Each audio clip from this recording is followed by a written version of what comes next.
Et la maison, c'est l'histoire d'une maison qui raconte sa propre histoire et qui ressent les émotions des personnages qui la traversent. Donc elle répond aux crises de colère par des tremblements de terre, ses canalisations éclatent sur le coup d'un chagrin d'amour et puis sa température monte quand les amants se retrouvent. Et donc on y suit une série de personnages un petit peu fous, un petit peu fantasques. On a des enfants qui se promènent à dos de moutons, des tableaux qui parlent et une cuisinière qui fabrique des chocolats qui rendent amoureux. Des chocolats qui rendent amoureux. Je dis amusant, puisque tu vis à Londres, est-ce que la ville t'a inspiré? La ville, pas tellement, pas ses bâtiments, mais ce qui m'a beaucoup inspiré, c'est le côté justement fantasque de Londres. Londres est multiculturel, Londres est complètement farfelu. L'Angleterre, c'est le pays de Lewis Carroll et son fameux Alice au pays des merveilles. Parfois, on me dit ton roman est fantastique. Je fais non, c'est pas du fantastique. Il n'y a pas de fées, il n'y a pas de dragons. Il y a des hommes et des femmes dans une maison qui pourrait être n'importe quelle maison. Mais la magie se mêle dans le quotidien. Et comme dans Mary Poppins, on a une gouvernante, sauf qu'elle tombe du ciel et que pour ranger sa chambre, eh bien, il suffit de claquer des doigts. Je ressens un peu le Petit Prince dans ton histoire. Ben oui, parce que c'est une histoire douce en fait. C'est une histoire douce et un petit peu folle qui regarde le monde avec beaucoup de naïveté et en même temps de naïveté ou de sagesse. Après, il y a plusieurs écoles et j'aime beaucoup le Petit Prince évidemment, donc je suis très flattée de la comparaison. Des personnages, j'appelle ça des personnages, sympas mais un peu bizarres. Ce sont des moutons qui mangent les nuages, si je me trompe. Il mange tout en fait. Donc j'ai un mouton, Bernard. Bernard, c'est mon personnage préféré. Bernard, c'est un mouton qui est très attaché à mon autre personnage principal, Aurore, et qui la suit partout.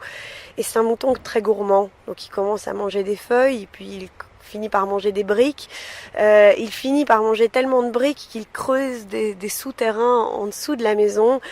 Et il est très gourmand mais très courageux aussi et il brave la guerre et les incendies pour sauver cette petite fille qu'il suivra pendant toute sa vie. Raconte-moi une histoire.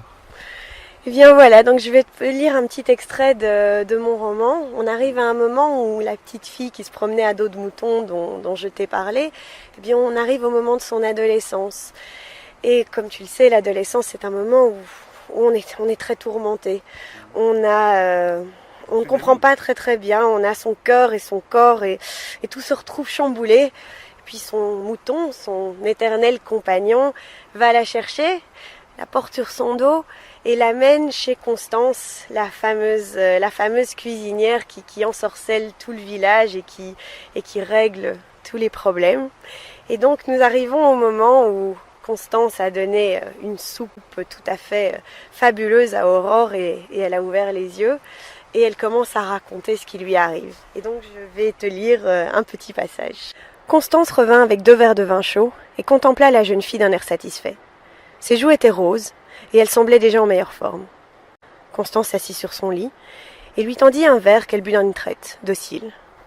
Aurore se sentait mieux.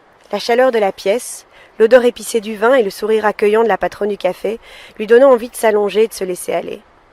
Elle dévisagea la femme qui se tenait devant elle, son rond visage, effrayé marqué par les années, sa bonhomie qui semblait cacher tant de secrets, et elle eut envie de parler.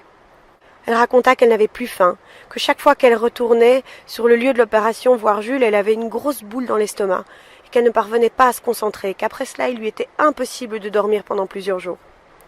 Constance l'écouta en hochant la tête de temps à autre, puis elle lui demanda simplement « Quel âge as-tu, Aurore ?»« 16 ans. » « Ah, 16 ans, dit-elle en souriant d'un air rêveur.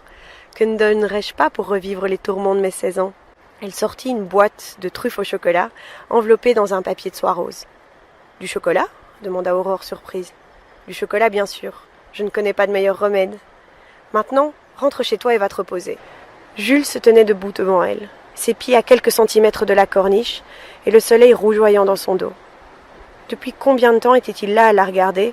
Aurore n'aurait su le dire, mais il y avait dans ses yeux une lueur qu'elle n'y avait jamais vue auparavant. Cette lueur parlait de quelque chose d'important. Cette lueur était une certitude. Elle parlait de maintenant et oui, elle parlait d'amour. Quand Aurore se leva, ses yeux brillaient aussi. Elle s'approcha de lui et au moment où leurs lèvres se frôlèrent, je me mis à frissonner jusque dans mes fondations.